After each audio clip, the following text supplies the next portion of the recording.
அடுத்த மாதம் தமிழகத்திற்கான சட்டமன்ற தேர்தல் நடக்க இருக்கு. தேர்தல் ஆணையமும் சரி நிறைய இடங்கள்ல கோடிக்கணக்கிலான பணம்லாம் பிடிச்சிட்டு இருக்காங்க. இது வாக்காளர்களுக்கு பணம் கொடுப்பதும் அதேபோல வாக்காளர்கள் பணம் வாங்குவதும் ஜனநாயகத்தில் எத்தகைய ஒரு பின்விளைவு ஏற்படுத்தும்? பின்விளைவுன்னு சொல்ல முடியாது. அது அழிவுக்கான ஆரம்ப பாதை. அது எந்த கட்சி கொடுக்குறாங்க, யாரு கொடுக்குறாங்கன்றத பத்தி எனக்கு கவலையே இல்லை. வாங்குறவங்களுக்கு வெக்க வேணாம்.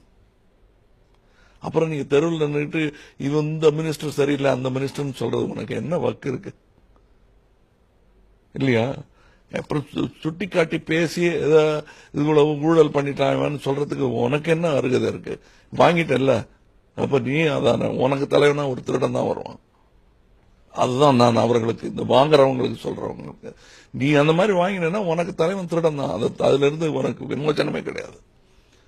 அதுல இருந்து நீ தப்பிக்கணும்னு நினைச்சேன்னா இது என் நாடு, என் வீடு, அவன் சாக்கடையை சுத்தம் பண்ணுவான்னு நீங்க நினைச்சிட்டு இருக்கீங்க. பண்ணவே மாட்டான். என்னைக்கு உனக்கு காசு கொடுத்தானா அவன் எப்படி உன்னுடைய சாக்கடையோ ஏழ்மையோ அகற்றுவான்னு என்று நீ நம்புகிற? குவிக் பிக்ஸ் தானே அது. சோ வாங்காத. அப்படி வாங்காம இருந்தானா நீ ஏன் வாங்குறேன்னு அவனை கேட்க முடியும், இல்லைன்னா கேட்க முடியாது.